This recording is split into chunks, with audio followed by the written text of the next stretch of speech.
Bien, ya nos acompaña en nuestros estudios la congresista Verónica Mendoza. Ella es una congresista muy especial porque ella en los debates en el Parlamento siempre tiene una posición muy clara, muy sólida en los temas que defiende. Ella estuvo cerca al nacionalismo, ella fue elegida en el partido Gana Perú, pero hace ya un tiempo se separó del Partido Nacionalista porque sintió que ellos habían abdicado o cambiado demasiado su manera de pensar, habían prometido una cosa y terminaron haciendo otra. Ella está con nosotros esta noche. Gracias por venir, Verónica. Muy buenas noches y gracias por la invitación, Luis.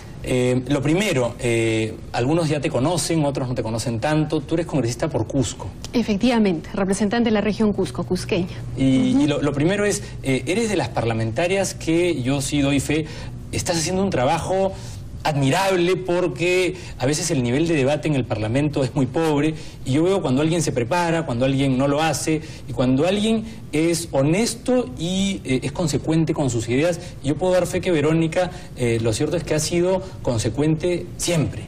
Lo que ella dijo en la campaña lo ha hecho realidad en su curul, en el Parlamento. ¿Qué ha pasado con el Partido Nacionalista, que fue el partido con el cual llegaste al Parlamento?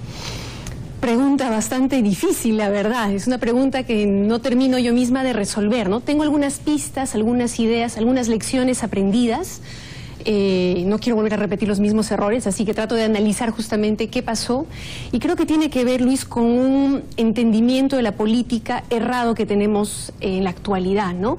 Se entiende mucho la política como cooptación de cargos, ¿no? Llegar al gobierno, y no se busca garantizar que se consoliden organizaciones políticas sólidas, con un programa claro, con gente comprometida con ese programa, que lo entienda, que lo comprenda, que esté dispuesta a pelearla, y que adicionalmente esa organización política no sea pues un grupo de iluminados que se reúne entre ellos, sino que esté anclado a un proceso social, que dialogue con la ciudadanía, que pueda recoger sus perspectivas, sus aportes, sus críticas, y se esté permanentemente retroalimentando, ¿no? Lo que ha habido con el Partido Nacionalista y ocurre con muchos otros partidos es que desde el momento en que llegan al gobierno creen que están por encima, ¿no?, del bien y el mal, se olvidan de sus electores, se olvidan de lo que ofrecieron y avanzan con piloto automático, ¿no? El pueblo incluso dice, o algunos de los que votaron por Ollanta-Humala y por Nadine Heredia, digamos, o por el combo Nadine-Ollanta, se sienten defraudados y se sienten estafados porque les prometieron una serie de cosas,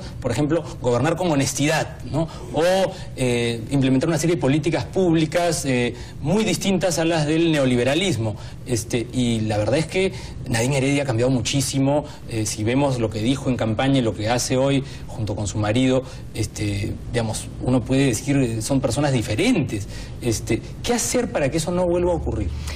Ese es el gran problema, Luis, porque si te das cuenta, eso no es exclusivo de Ollanta-Humala. Todos y cada uno de los últimos presidentes dijeron una cosa en su campaña electoral y terminaron haciendo otra cuando estuvieron en el gobierno, ¿no? Transfugismo presidencial en los gobiernos sucesivos. Tú recordarás cómo Alan García nos dijo que iba a eliminar las services, ¿no?, que iba a borrar la firma de Toledo del TLC, en fin, una serie de compromisos que luego no cumplió. Todo el mundo dice una cosa en campaña y luego hace otra, ¿no? Y efectivamente Ollanta-Humala incurrió en lo mismo a pesar de la enorme expectativa ciudadana que generó y terminó traicionando todos sus compromisos porque creo se dejó cooptar, ¿no?, por un círculo de poder económico, ¿no?, y perdió el vínculo con la ciudadanía, perdió el vínculo con la gente. Ese círculo o esa élite empresarial mercantilista que siempre ha pensado que gobernar es cuestión de defender sus intereses corporativos o empresariales, más allá de los intereses del pueblo, se pone en evidencia en casos como las inversiones mineras, en donde aquellos que exigen ciertas cosas ambientales son calificados por la multimedia en ocasiones como terroristas antiminero. Tú has sido calificada de terrorista antiminera. ¿Qué tienes que decir frente a esos ataques de los que, digamos, podrían la gente llamada terrorista antiminera decir ustedes son la DBA, ¿no? Ustedes son los brutos, la derecha chorada? Esto no conduce a nada, ¿no? No, todo lo contrario, ese tipo de actitudes descalificadoras de quienes lo único que planteamos es discutir las cosas a profundidad, establecer canales de diálogo, planificar las cosas, ese tipo de descalificaciones tipo antiminero, asusador y ahora, ¿no?, terrorista antiminero, no ayudan absolutamente en nada, ¿no? Más bien lo que hacen es imposibilitar el diálogo, el debate, la planificación, ¿no? Y lo que hacen también es avivar, atizar los conflictos. Mira tú lo que ha ocurrido recientemente en Arequipa, en Tía María, ¿no? Desde el momento en que la empresa que pretende invertir en un territorio califica a esos que son sus supuestos interlocutores de terroristas antimineros, está bloqueando toda posibilidad de diálogo. ¿Cómo tú, a aquel que pretende sea tu interlocutor, al que quieres enamorar, ¿no? Lo descalificas y lo insultas de esa manera? Es obvio que no va a querer volver a dialogar contigo. Ahora, esta semana que ha pasado este asunto de la Costa Verde y de la colocación de piedras, ha hecho que los que utilizan, los surfers, digamos, defiendan el mar y protesten como protesta el campesino que defienda su territorio. Han dicho, en la Costa Verde se ha producido una especie de tía María, ¿no? La idea de que el empresario o el alcalde no puede hacer las cosas a la prepo, sino que tiene que obtener esto que se ha venido a llamar licencia social. ¿Qué opinión tienes tú respecto de cómo es legítimo hacerlo en la Costa Verde, pero no es legítimo hacerlo en los Andes peruanos? Bueno, hay un clarísimo trasfondo discriminatorio, ¿no? No en vano, no por casualidad, de los 33 muertos que van en este gobierno por conflictos sociales, por arma de fuego, de los agentes del Estado, de las fuerzas del orden, la mayoría son campesinos, quechohablantes, indígenas. Esos que alguna vez un expresidente nuestro llamó ciudadanos de segunda categoría. Y claro que sí, hay un trasfondo discriminatorio en ese tipo de políticas. Vale más la vida, ¿no?, de un limeño, de un miraflorino, que la vida de un campesino quechohablante. Esa es nuestra realidad, nuestra triste realidad que debemos cambiar. Pero estas cosas no se dicen a menudo, ¿no? O sea, se dan como que ya están superadas, pero la realidad demuestra que estas cosas todavía ocurren en el siglo XXI, ¿no? Por supuesto. Y mira tú las cosas que han estado ocurriendo en los últimos días y que han pasado como que casi naturalmente. Un muerto en un conflicto social, un campesino que equivocada o acertadamente protestaba contra un proyecto. Termina muerto.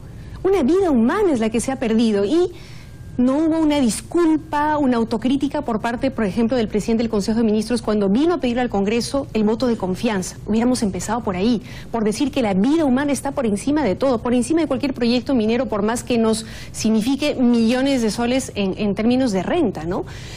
O lo que ha ocurrido en la Costa Verde, salvando las distancias, es exasperante. Es una obra que se está haciendo sin ningún tipo de autorización, realmente, pero pisoteando los derechos ciudadanos, sin licencia social, pero tampoco sin autorización del MTC, que debió haber aprobado un estudio de impacto ambiental, sin autorización de la DICAPI, de la Marina, que también debió haber emitido opinión al respecto. O sea, es la prepotencia total. Y hay quienes decimos, en este país hay que poner un poquito de orden.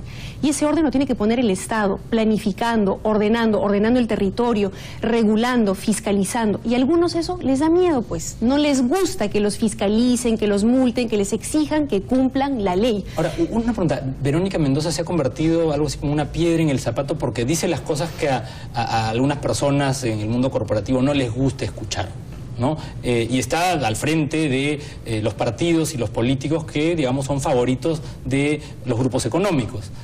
¿Qué va a pasar en estas elecciones que vienen?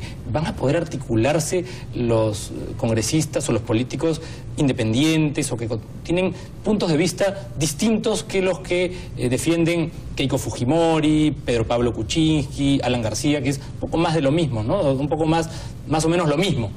Al frente hay un grupo de personas como tú, como el señor Rómulo Mucho, que dicen, no, esto ya no puede seguir. ¿Qué va a pasar?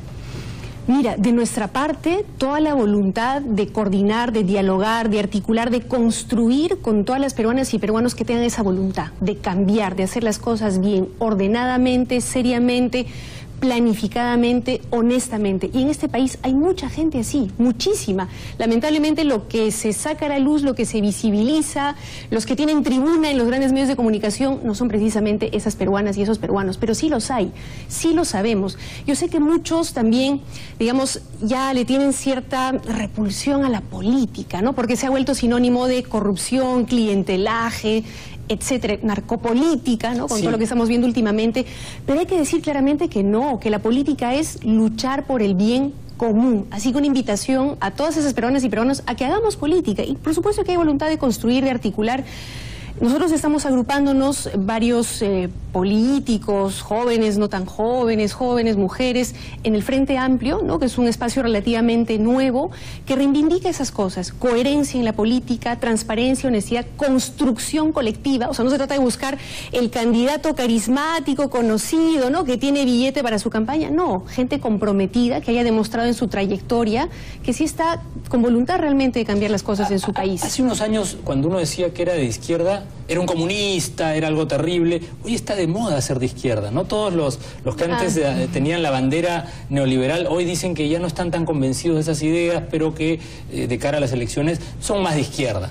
¿Qué piensas tú? Bueno, tú lo has dicho, de cara a las elecciones, claro, ahí todos dicen que son de centroizquierda, ¿no? Desde PPK hasta Keiko Fujimori, pero lo de siempre, ¿no? Una cosa en la campaña electoral y otra cosa una vez en el gobierno, ¿no? Entonces, habría que ver las trayectorias de las personas, ¿no? Y cuánto están anclados en procesos sociales, cuánto realmente cuando lleguen a algún cargo público van a responder a lo que los ciudadanos le pidieron, ¿no? O a las razones por las cuales esos ciudadanos le dieron la confianza. Por eso es importante verificar trayectorias, por eso es importante la organización política. No se trata acá de personalidades, sino de estructura organizativa sólida con propuesta programática clara. Ahora, el canal se ve por el satélite en Miami, en Lima, pero también en el sur del Perú, en Cusco. ¿Qué le dirías a los electores que votaron por ti y que ven que la problemática del sur sigue sin resolverse? Hay temas, digamos, el gas, está el tema de las inversiones mineras. ¿Cuál sería tu mensaje para los cusqueños? Mi mensaje sería de esperanza. Yo creo que sí, a pesar de todas las dificultades y a pesar de la negativa del gobierno para implementar todo aquello que ofreció, sí hemos logrado en el debate poner en agenda algunos temas, ¿no? Por ejemplo, a pesar de que en algún momento el gobierno quiso dejar de lado completamente el gasoducto del sur, ¿no? Hemos logrado que se vuelva a poner en agenda, que se empiece su construcción. Tiene aún algunos problemas, ¿no? Pero con coordinación, articulación de distintos sectores. En aquel momento en el debate pudimos coordinar con la Federación de Trabajadores del Cusco, con los colegios profesionales, Arequipa, Puno, Moquegua. Hubo un nivel de articulación que nos permitió decir al gobierno, momentito, tú nos ofreciste gasoducto del sur, tú lo vas a hacer. Y lo logramos.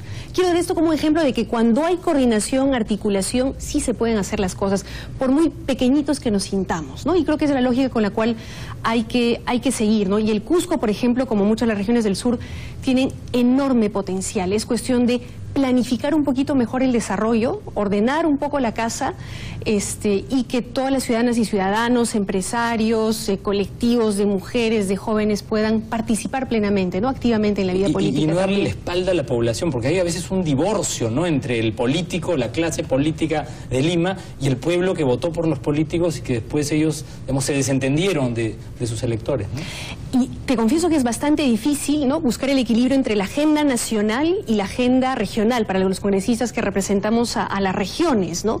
Y de hecho eso significaría abrir un debate sobre mejorar y ampliar la representación parlamentaria. Yo sé que es un poco difícil, ¿no? Tú dile al pueblo que necesitamos más congresistas y van a pegar el grito al cielo, pero la verdad es que sí. Pero hacemos los esfuerzos, ¿no? Para poder estar siempre en contacto con nuestras regiones, con las organizaciones sociales, con quienes están en conflicto y articular eso a la agenda nacional. Con mucha dificultad, porque valgan verdades, lo que suele estar en los medios de comunicación, exceptuando algunos como es pues pura farándula política, ¿no? Y los temas de fondo no se ven, sino hasta que hay un muerto en alguna región del país, recién las cámaras se voltean a ver, ¿y qué pasó acá, no? Y como no entienden nada, optan por el discurso de un grupo de asusadores que es enemigo de la inversión, cuando en realidad los problemas son muchísimo más complejos, ¿no? Yo quiero comprometer a la congresista Verónica Mendoza a seguir conversando, porque creo que es importante elevar el nivel del debate y discutir los temas nacionales, ¿no? Los temas que finalmente son los que van a resolver a la larga, ¿no? Los problemas del Perú. Muchas gracias, Verónica, por acompañarnos esta noche. Hasta muy pronto entonces para continuar la conversación. Claro que sí, muchas gracias. Bien, amigos, ha sido un programa especial, como han atestiguado. Ha sido un gusto estar con ustedes y tener a tan buenos invitados con nosotros en el programa. Nosotros nos despedimos, les agradecemos a todos los que nos ven, repito, por el canal 18.4 en Miami, el canal 11.1 en HD y el canal 11 en la ciudad de Lima y en el satélite. Bien, hasta la próxima semana. Buenas noches. Muchas gracias. No, a ti. No sabía que...